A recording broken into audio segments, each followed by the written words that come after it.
আপনারা ভালো আছেন? জি, ভালো আছি। আচ্ছা, এটা মানে আশুরা তো অনেকে পছন্দ করে না, অনেকে পছন্দ করে। এটা কারণটা কি? আপনি যে প্রশ্নটা করছেন, হুম, আশুরা যেমন মহরম মাস, জি, আমরা জানি যে আরবিতে ১২টা মাস আছে। এই ১২ মাসের ভিতরে এই যে মহরম মাসটা আছে না, এই মাসটা হচ্ছে সবার ঊর্ধ্বে। এই মহরম মাস থেকে আর বাকি ১১টা মাস হুম, সৃষ্টি হচ্ছে। আশুরা বলতে কি, আশুরা কেন মানুষ পছন্দ করে না? আশুরা যেমন ইরান, ইরাক আশুরা করে। করলে বাদে আশুরা যারা ইয়েচুন বা ইয়াউসুন, ইয়া সাইন মৌলা যেমন মুকাম দাঁড়িয়ে যারা মুকামে তাকে তাদেরকে মানুষ সিয়া বলে। জি। তো সিয়া বলে কেন? সিয়া শব্দের অর্থ কি? এবং সিয়া ভাষাটা কার?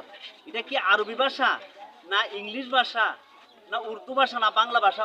মানে এই ভাষাটা মানুষ জানে না। জানেন না। সিয়া শব্দের অর্থ কি? মানে ওই যে আমাদের দেশের জঙ্গিবাদী মৌলানা আছে, আপনারা জানেন যে ৫ই আগস্টের পর জঙ্গিবাদী মৌলানারা বাংলাদেশে প্রায় ১১৫টা মাজার ভাঙছে। এগুলা বিভিন্নখানে ওয়াজ করে মানুষকে বুঝাইছে যে যারা মানে ইমাম হুসাইনের গুণগান গায় তারা সিয়া। সিয়া শব্দের অর্থ হইছে অনুসরণকারী এবং একক। যেমন মৌলা আলীর অনুসরণকারী সিয়া শব্দের অর্থ।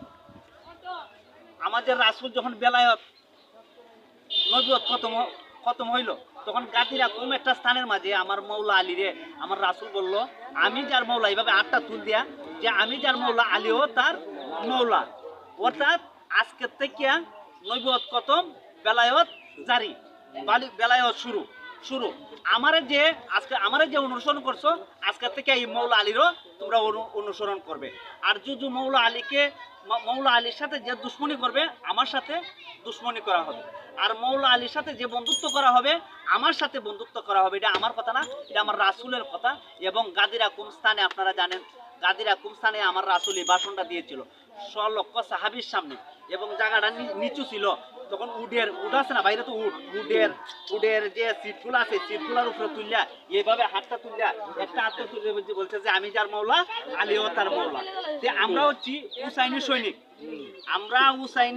আমরা এতটুকু জানি যে মৌলা আলাইহিস সালাম ওনার হুসাইন মৌলা, হাসাইন মৌলা, মা ফাতেমা ফাঁক পাঞ্জাতন, আমরা এই ফাঁক পাঞ্জাতন ছাড়া কিচ্ছু বুঝি না। এবং আমরা এই ফাঁক পাঞ্জাতনের অনুসারে আমরা মৌলা হুসাইনের সৈনিক। আমরা যে আজকে এই আশুরা ১০ই মহরম আমরা প্রতি বছরে নেয়। এবার অনন্তপুর ফকির বাড়ি খাজা কুশাদ আলী শাহ ফকিরের সুযোগ্য নাতি সমুদ আলী শাহ, উনি খাদিম এই মুকামের, উনি মুকাম চালায়। আমরা বাবার মাজারে থাকি। আজকে আমরা এখান থেকে সারা বাংলা হবিগঞ্জে আমরা তাজিয়া মিছিল নিয়ে বাড়িব। এটা মৌলা আলীর সৈনিক। এবং সিয়া শব্দের অর্থ তো আপনারা আমি বুঝাইলাম সিয়া কাকে বলে। আপনার আরেকটা বিষয় বলি, যেমন দেখেন বর্তমান কিন্তু যুদ্ধ, ইসরায়েলের সাথে যুদ্ধ হচ্ছে।